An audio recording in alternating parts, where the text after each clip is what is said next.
There's another client we're working with who has a huge fear of abandonment because growing up, it's of a different culture. And in that culture, it's very common for mothers to threaten abandonment if the Oh, child doesn't, you oh, didn't wow. call me on Sunday. I'm never talking to you again, that kind of thing. So this man, this is an unfaithful husband, and that's how he grew up. So he was always threatened with abandonment.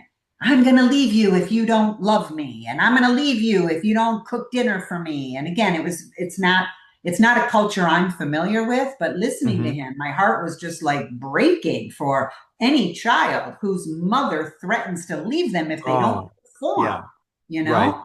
Oh, but anyway, so again, that he kind of grew up with that fear of abandonment, trying to be perfect, trying to do everything for everybody else.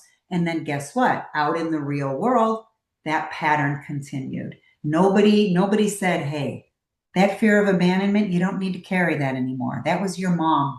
Your mom was unhealthy. Your mom used certain things to manipulate the environment, right? You don't need to carry that with you anymore. But see, we're not talking about mental health.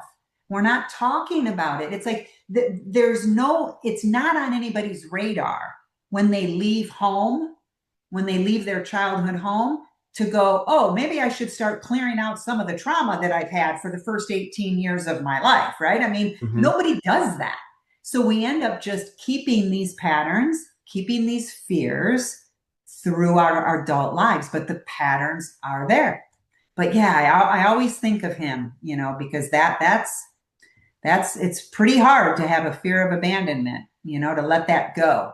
But that's what we had to help him learn how to do. Let go of that fear of abandonment. Every time his wife would get mad at him, that fear of abandonment would trigger his nervous system and he Oh, would get into wow. defensive mode and he would just default lie. I mean, obviously there's a big story here, right? But Yeah. so once we healed the pattern, and it's not a one and done, it takes time to do that, right? But once we healed his fear of abandonment, now he has been able to sit with his wife's pain more and more and more. I talk about increasing capacity in I think it's in What's My Why, helping the unfaithful increase their capacity. Well, how do we increase capacity to sit with our partner's pain? Get rid of the patterns.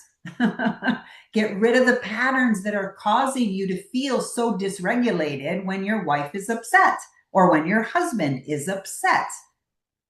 Increase our capacity for empathy. What stops us from having mid empathy for betrayed partners? Well, a pattern, a fear, a limiting belief. There's something there. We're Mhm. designed to be compassionate creatures. So when we end up in situations where we're not compassionate, it's because a pattern is running. We've got to help people uncover patterns. But I wanted to also say that, when I'm working with clients in a mindset coaching capacity, because I do that as well, I know one of the things that has really been helpful to some of my clients in that capacity is when we talk about these patterns, the first piece, I just kind of think of it as like R&R with Yeah. another R. It's recognize that pattern. And once we recognize that pattern, now we can choose, do we want to keep it? Is it serving us or do we want to replace it? That's the second R, Yeah. recognize and replace. And then once we replace that pattern with a different pattern, now we just want to repeat it. So it becomes habitual and it becomes something that we don't have to think about as much. And I know you've talked about this too, is that once we practice something, a new pattern to the point where we don't have to consciously think about it anymore, there's sort of a level of automaticity that Yep. now it just becomes our new normal, right? That's right. Yeah. So Unconscious competence. It just exactly, becomes exactly. who we are.